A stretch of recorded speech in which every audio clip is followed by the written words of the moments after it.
In this video clip, I will show you step by step the process of enhancing MDF with beautiful exotic veneer, which will give your product additional beauty and quality. I will use various tools and machines such as precise sandpaper, efficient cycling, precise Scotch-Brite pad, smooth sandpaper on a sponge, which will provide a perfect surface for priming and varnishing. During the process of enhancing MDF, I will show you how to use glue, how to place exotic veneer, how to prepare the surface for priming, step by step. I will show you how to use primer paint, how to apply it and how to achieve a perfect base for varnishing.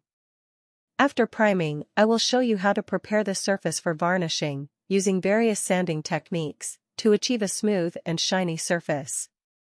I will show you how to apply varnish, using various techniques and tools, to achieve a perfect final result.